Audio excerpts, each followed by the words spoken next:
Pakistan Peoples party کی فلسفہ اور نظریہ جس کے مطابق ہم یہاں بلوچستان میں حکومت چلائیں گے وہ شہید محترمہ بینظیر بھٹو کی جو آخری کتاب تھی ریکنسیلیشن، اس ریکنسیلیشن کی سوچ کے ساتھ ہمارا یہ یہاں کوشش ہوگا کہ نہ صرف ہمارے تمام دوست جو پارلیمان میں موجود ہیں ان کے ساتھ مگر تمام اس صوبہ میں جو سیاسی سٹیک ہولڈرز ہیں پارلیمان کے باہر ان کے ساتھ بھی ہمارا یہ ارادہ ہوگا انشاءاللہ تعالی کہ ہم ریکنسیلیشن کے تھرو سب کے ساتھ انگیج کریں۔ بلوچستان ایک ایسا صوبہ ہے جہاں اتنے سارے مسائل ہیں کہ یہ کوئی ایک شخص یا کوئی ایک سیاسی جماعت اگر ان مسائل کا مقابلہ کرنے کی کوشش کرے مشکل ہو۔ امید یہ کہ اگر ہم سب مل کے ایک نیک نیتی کے ساتھ بلوچستان اور بلوچستان کے عوام کے تمام مسائل کا مقابلہ کرنے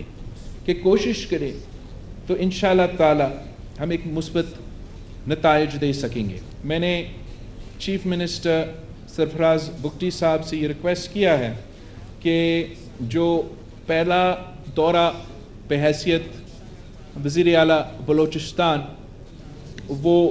انشاءاللہ تعالی گوادر میں ہوگا جہاں پچھلے چند دنوں سے بہت زیادہ نقصان ہوا ہے، اور امید یہ ہے کہ چیف منسٹر صاحب خود پہنچ کے نہ صرف نقصان کا جائزہ کریں گے مگر وہاں کے عوام کو ریلیف پہنچانے کے لیے مدد پہنچانے کے لیے اپنا اعلانات بھی کریں گے۔ پاکستان پیپلز پارٹی نے اس الیکشن میں اپنا 10 نکاتی عوامی معاشی معاہدہ کے مطابق یا اس پہ ہم نے یہ الیکشن لڑا، اور سوچ یہ تھا کہ اگر ہمیں وفاقی حکومت میں لیڈ رول ملے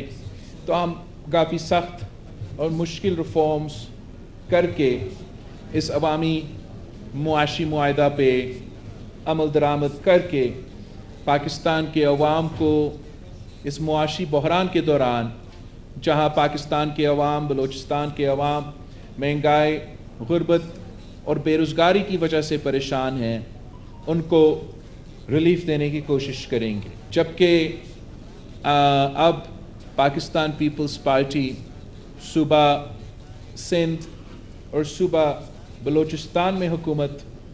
بنا رہے ہیں سنبھال رہے ہیں تو ہمارا کوشش ہوگا کہ صوبائی حکومت کے وسائل میں سے جتنا ہم اپنا عوامی معاشی معاہدہ پہ عمل درآمد کر سکتے ہیں ویسے انشاءاللہ تعالی ہمارا کوشش ہوگا کہ ہم کریں اور یہاں کے نوجوان کو یہاں کے عوام کو وہ ریلیف دے جس کے لیے وہ مطالبہ کر رہے ہیں۔ بلوچستان کی سول سوسائٹی کے جہاں تک مسنگ پرسن کا ایشو ہے یہ ایک کنٹینشس ایشو رہا ہے، ایک کنٹروورشل ایشو رہا ہے، اور ہمارا کوشش یہ بھی ہوگا کہ اپنا ریکنسیلیشن کے پالیسی کے مطابق ہم ایسا پارلیمان میں ایک کمیٹی بنائیں جو پارلیمانی کمیٹی کا کوشش ہو کہ اس ایشو کو بھی ہم مل بیٹھ کے ایڈریس کریں۔ ہم نے ایسے انقلابی کام شروع کیے تھے جیسے آغاز حقوق بلوچستان کا پیکج جو صدر زرداری نے بلوچستان کے لیے اس وقت کیا تھا، اور میرا خیال میں کہ اگر اس آغاز حقوق بلوچستان کا پیکج پہ تب سے لے کے آج تک عمل درآمد ہو رہا ہوتا تو میں آج اگر آپ کے سامنے بات کر رہا ہوتا تو ایک الگ صورتحال بلوچستان میں ہم محسوس کر رہے ہوتے، مگر اب اللہ تعالیٰ نے ہمیں اس صوبے کے عوام نے ہمیں ایک موقع دیا ہے اور ہم دن رات انشاءاللہ تعالیٰ محنت کریں گے، کوشش کریں گے کہ یہاں کے تمام مسائل کا مقابلہ کریں۔ جہاں تک قوم پرست سیاسی جماعتوں ہیں میں نے پہلے سے کہا کہ ایک تو احتجاج ہر کسی کا حق ہے، جمہوریت میں ان کا حق ہے، جو بھی شکایتیں ہیں جو بھی ایشوز ہیں وہ اٹھائیں، وہ پارلیمان کے اندر اٹھائیں، وہ پارلیمان کے باہر اٹھائیں، بالکل ان کا حق ہے۔ پاکستان پیپلز پارٹی کا ارادہ، پاکستان پیپلز پارٹی کا کوشش، پاکستان پیپلز پارٹی ان کے ساتھ انگیج کر کے، نیک نیتی کے ساتھ انگیج کر کے، اس سوچ کے ساتھ کہ ہم ریکنسیلیشن چاہتے ہیں. ہم چاہتے ہیں کہ ہمارے ملک میں جو فالٹ لائنز ہیں ان فالٹ لائنز کو اس ریکنسیلیشن کے پروسیس سے ہم ایڈریس کریں تاکہ کوئی اور ان فالٹ لائنز کا فائدہ اٹھاتے ہوئے ہمارا صوبہ کو یا ہمارے ملک کو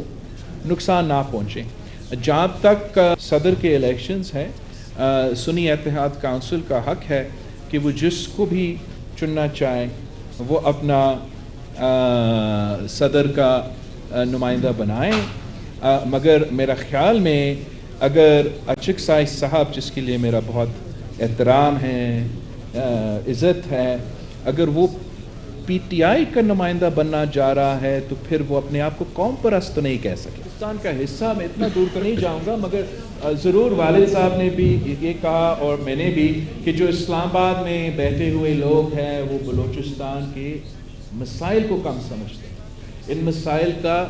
حل کم سمجھتے ہیں. لیکن اب ہم بھی اسلام آباد میں بیٹھے ہوں، صدر زرداری انشاءاللہ تعالی اس ملک کا صدر بنے گا، وفاق کا نمائندگی کرے گا. اگر وفاق کا نمائندگی کر رہا ہے تو تمام صوبوں کا نمائندگی کر رہا ہے، اور ہمارا پورا کوشش ہوگا کہ ہم کوئٹہ کا آواز اسلام آباد میں پہنچائیں.